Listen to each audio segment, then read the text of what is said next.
Natan Sharansky has fought heroically, alone, under tremendous pressure, as a proud Jew, as a freedom-lover person, as a man with a mission.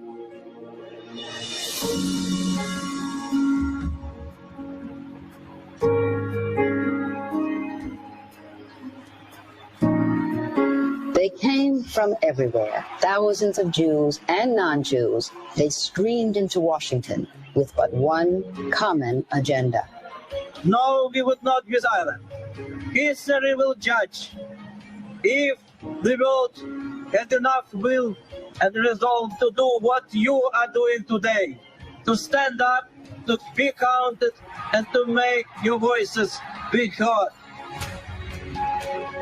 And to make your voices be heard.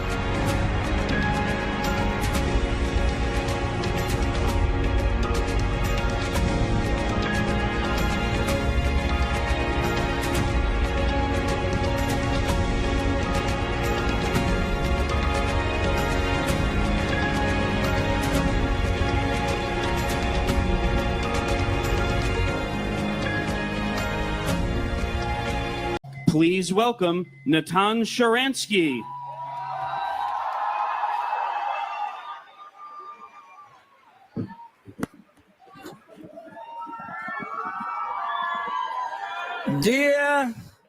Dear family, when small group of Soviet Jews started to fight to move to Israel, they challenged the most powerful empire, the most cruel dictatorship of those days. And that's why many people thought that their struggle, our struggle, is doomed.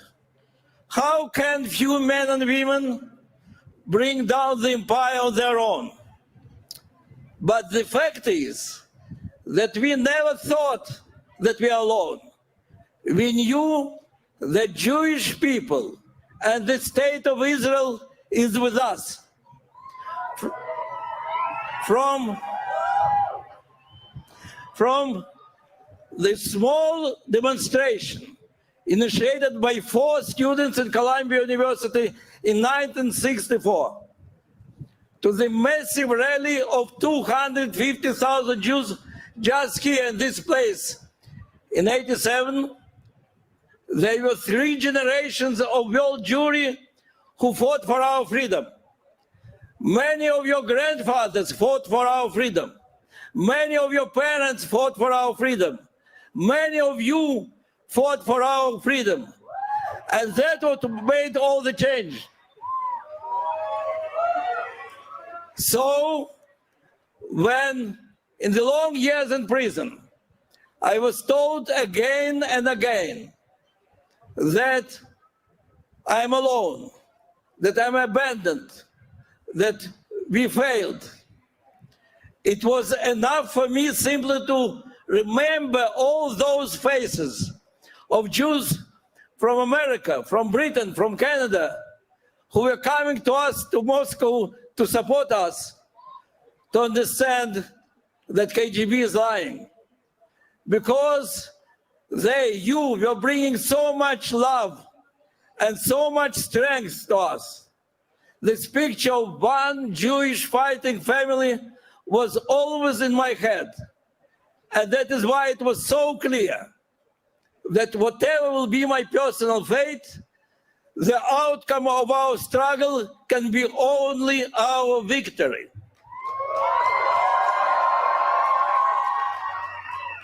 This clearness that as long as we all stand together and fight together, we will win, is that what gives us hope today in Israel. Because we in Israel go through difficult days.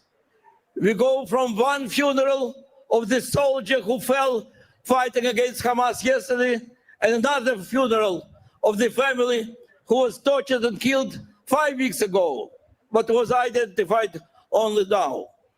And in between, you go to the family whose children were kidnapped, became hostages.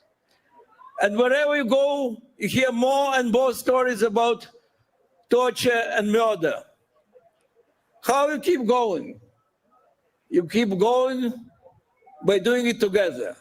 When our brave soldiers, real brave soldiers, are fighting, knowing very well that they fight for the future of Israel and Jewish people. When all our country, in solidarity, in mobilization, in devotion, is embracing them, we know we again are one fighting family. Family which is so strong, which is has so much love. And you know that there is only one outcome in this battle, our victory.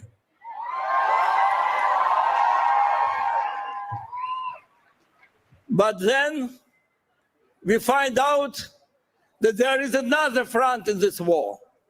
And it's not in the tunnels of Gaza, not on the hills of Galil, but in Harvard, in Yale, in Penn, in Columbia, in all those places who are supposed to be the bastions of enlightenment and wisdom. And from these places we hear today the gleeful cheers of those who watch this most barbaric, awful pogrom in modern history and say, that is liberation movement.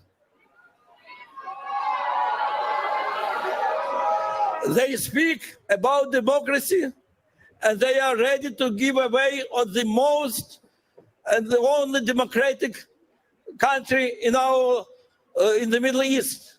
They speak about justice and they are ready to welcome the killers of babies. They speak about feminism and they are ready to welcome rapists of our girls. And dear friends, we together will fight against those who try to give legitimacy to Hamas. We'll fight for Israel. We'll fight for every Jew. We'll fight against anti-Semitism. We'll fight for the values and against corruption of those values which are in the center of our Jewish identity and American identity.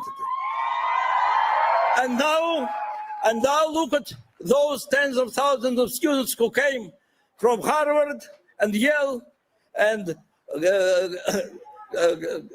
New York University and Penn and other places. You're not frightened, you're not silenced. Together we'll win because we are one Jewish family. We defeated Soviet Union, we'll defeat our enemies today.